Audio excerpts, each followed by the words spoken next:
Welcome back to our classes. आज की class में हम साइंस के उत्सर्जन टॉपिक के कुछ क्वेश्चंस को अटेम्प्ट करेंगे। हमारा फर्स्ट क्वेश्चन है, उत्सर्जन किसकी प्रक्रिया है? यानी कि जो उत्सर्जन होता है वो क्या है, किसे कहते हैं उत्सर्जन, उत्सर्जन की प्रक्रिया कैसी है? तो भोजन पाचन करने की, या भोजन पचाने की, या अपशिष्ट पदार्थों को शरीर से बाहर निकालने की, या श्वसन की, या परिवहन की। तो उत्सर्जन जो प्रक्रिया है वो है हमारे शरीर से अपशिष्ट पदार्थ, जो बेकार पदार्थ हैं, उनको बाहर निकालने की प्रक्रिया को हम उत्सर्जन कहते हैं। हमारा नेक्स्ट क्वेश्चन होगा, मानव शरीर में उत्सर्जन मुख्य रूप से किसके द्वारा होता है? जो हमारा मानव शरीर है उसमें उत्सर्जन की जो प्रक्रिया है वो मुख्य रूप से किनके द्वारा की जाती है? फेफड़ों के द्वारा, त्वचा के द्वारा, गुर्दों के द्वारा, या सभी के द्वारा। तो उत्सर्जन की जो प्रक्रिया है वो फेफड़ों के द्वारा भी होती है, त्वचा के द्वारा हमारा पसीना वगैरह बाहर निकलता है, और गुर्दों के द्वारा, और उपरोक्त सभी। तो सभी आ जाएगा हमारा ऑप्शन डी इज करेक्ट। उपरोक्त सभी के द्वारा उत्सर्जन क्रिया अपनाई जाती है।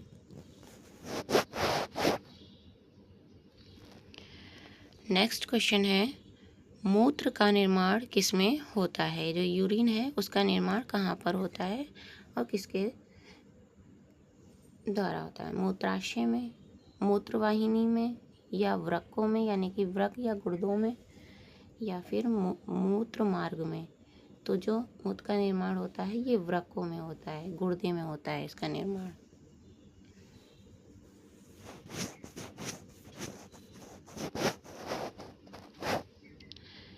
नेक्स्ट क्वेश्चन है, निम्नलिखित में से कौन सा उत्सर्जन उत्पाद है? यानी कि इनमें से ऐसा क्या है जो उत्सर्जन का उत्पाद हो? ऑक्सीजन है, कार्बन डाइऑक्साइड है, ग्लूकोज है, या प्रोटीन है? तो ये सारी चीज़ें, जो ऑक्सीजन है ये भी हम ग्रहण करते हैं, ग्लूकोज भी हम ग्रहण करते हैं, प्रोटीन भी हम ग्रहण करते हैं, लेकिन जो कार्बन डाइऑक्साइड होती है इसे हम शरीर से बाहर निकालते हैं, ये हमारे शरीर से बाहर निकलता है, तो ये उत्सर्जन का एक उत्पाद होगा। तो option B is correct. Carbon dioxide जो है ये हमारे उत्सर्जन का उत्पाद है। नेक्स्ट क्वेश्चन है, पसीने के द्वारा शरीर से क्या बाहर निकलता है? जब हमें पसीना आता है तो उसके द्वारा हमारे शरीर से क्या निकलता है बाहर?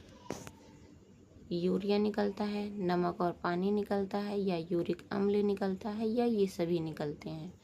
तो हमारे शरीर से जो पसीने के द्वारा बाहर निकलता है वो यूरिया भी निकलता है, नमक और पानी भी, यूरिक अम्ल भी, यानी कि option D is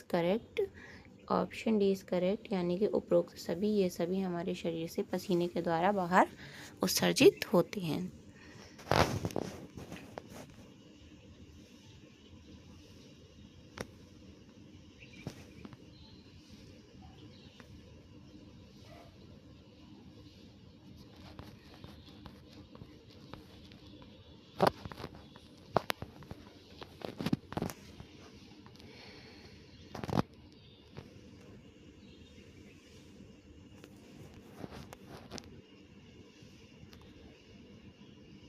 next question है, मानव शरीर से नाइट्रोजन युक्त अपशिष्ट किस रूप में बाहर निकलते हैं? जो हमारा मानव शरीर है उसमें नाइट्रोजन जो युक्त जो अपशिष्ट होते हैं वो किस रूप में बाहर निकलते हैं? अमोनिया के रूप में निकलते हैं, या यूरिया के, या यूरिक अम्ल के, या यूरिन के? जो नाइट्रोजन युक्त अपशिष्ट होते हैं वो हमारे शरीर से यूरिया के रूप में बाहर निकलते हैं।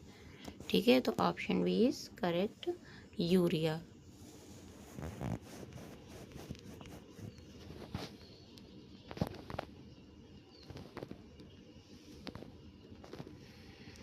नेक्स्ट क्वेश्चन होगा, श्वसन के दौरान शरीर से बाहर क्या निकलता है? जब हम श्वसन प्रक्रिया करते हैं, सांस लेने की प्रक्रिया होती है हमारी, तब हमारे शरीर से बाहर क्या निकलता है? ऑक्सीजन, ये नाइट्रोजन है, कार्बन डाइऑक्साइड, या हाइड्रोजन?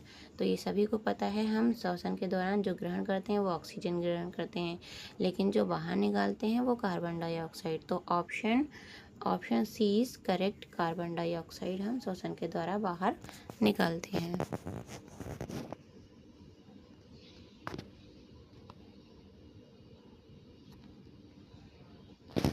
नेक्स्ट क्वेश्चन होगा हमारा, मूत्राशय का कार्य क्या है? यानी कि जो मूत्राशय है हमारे शरीर में, उसका क्या कार्य रहता है, वो क्या कार्य करता है?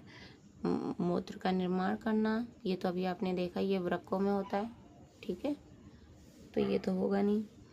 मूत्र को संग्रहित करना, या रक्त को शुद्ध करना, या उपरोक्त सभी। तो जो मूत्राशय का कार्य होता है, ये होता है मूत्र को संग्रहित करना। Option B is correct.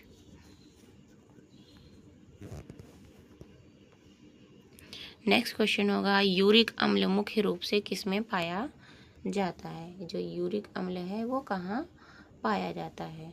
मनुष्य में, मछली में, पक्षी में, या उपरोक्त सभी में? तो ये जो यूरिक अम्ल होता है ये पाया जाता है मछली में।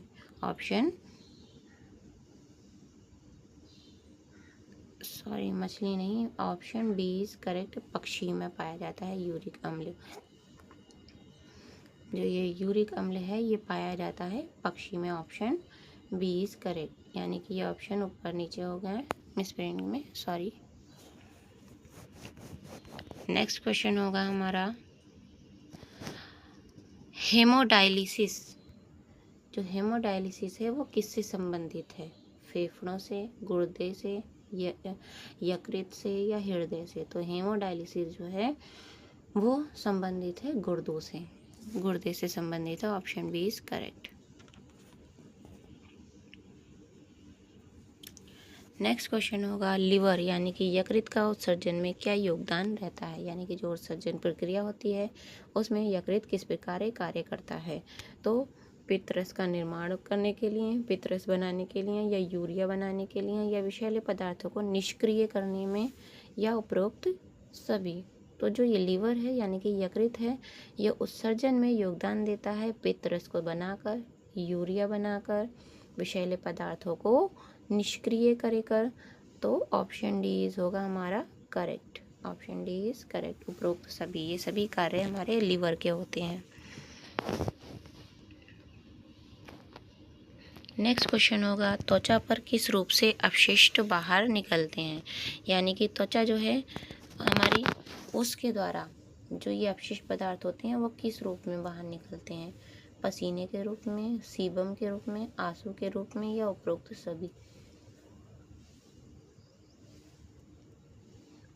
तो त्वचा के द्वारा जो है ये अपशिष्ट पदार्थ निकलते हैं पसीने के रूप में भी, सीबम के रूप में भी, आंसू के रूप में भी। तो ऑप्शन डी इज हमारा करेक्ट। ऑप्शन डी होगा करेक्ट, उपरोक्त सभी के रूप में त्वचा के द्वारा ये अपशिष्ट पदार्थ बाहर निकलते हैं। Option D is correct. कौन सा उत्सर्जन अंग नहीं है? यानी कि उत्सर्जन अंग में कौन सा ये बॉडी पार्ट नहीं लेता है? गुर्दे, यकृत, फेफड़े, या फिर आमाशय? तो जो उत्सर्जन में कार्य नहीं लेता है, तो ये तो सभी आपने पढ़ लिया, गुर्दे, यकृत, फेफड़े, अभी आपने ऊपर पढ़ लिए हैं, ये सभी उत्सर्जन में कार्य लेते हैं। लेकिन जो हमारा आमाशय होता है ये उत्सर्जन में कार्य नहीं लेता, भाग नहीं लेता उत्सर्जन प्रक्रिया में। तो option D is correct.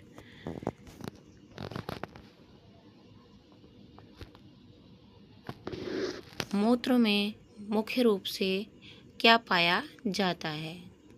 Urea और जल, प्रोटीन और वसा, ग्लूकोज और विटामिन, या लवण और ऑक्सीजन? तो ये सभी चीज़ें तो जब कहीं भी मूत्र के साथ निकल आती हैं तो कोई ना कोई बीमारी होती है। लेकिन जो चीज़ हमारे मूत्र में पाई जाती है वो होता है यूरिया और जल। अगर बाकी चीज़ें आने लगें तो किसी न किसी डिसीज़ का या बीमारी का ये रूप होता है। ठीक है, तो ऑप्शन ए इज करेक्ट। गुर्दे प्रतिदिन लगभग कितना रक्त छानते हैं? यानी कि जो हमारे गुर्दे हैं वो हर रोज़ कितना रक्त को शुद्ध करते हैं? 100 लीटर, या फिर 180 लीटर, या 150 लीटर, या फिर 200 लीटर? यहाँ पर भी ऑप्शन ऊपर नीचे हो गए। जो गुर्दे हैं वो प्रतिदिन लगभग हमारे 180 लीटर को शुद्ध करते हैं, 180 लीटर को छानते हैं, शुद्ध नहीं मतलब छानने की प्रक्रिया करते हैं 180 लीटर वाले रक्त की। नेक्स्ट क्वेश्चन होगा हमारा, निम्नलिखित में से कौन सा अपशिष्ट यूरिया के रूप में बाहर निकलता है? यूरिया के रूप में कौन सा अपशिष्ट बाहर निकलता है? प्रोटीन के अपघटक, प्रोटीन अपघटक, कार्बोहाइड्रेट अपघटन या फिर वसा अपघटन। यानी कि जो यूरिया के रूप में बाहर निकलता है वो क्या निकलता है? ये प्रोटीन निकलता है या कार्बोहाइड्रेट या वसा? तो कार्बोहाइड्रेट वसा तो नहीं, ये भी अगर जब कहीं भी बाहर आएंगे तो ये भी बीमारी का रूप होंगे, लेकिन जब कार्बोहाइड्रेट होता है तो ये अपशिष्ट के रूप में होता है। ठीक है, तो ऑप्शन सी इज करेक्ट।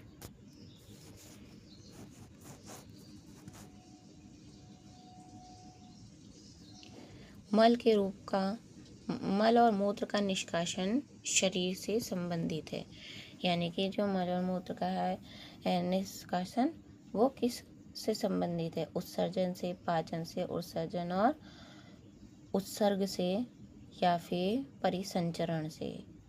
तो मल मूत्र का जो निष्कासन है शरीर से संबंधित है, वो है उत्सर्जन और उत्सर्ग से।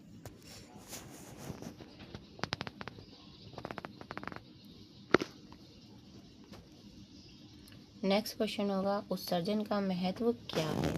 यानी कि हमारे शरीर में जो उत्सर्जन की प्रक्रिया होती है वो क्यों महत्व रखती है, क्या महत्व रखती है?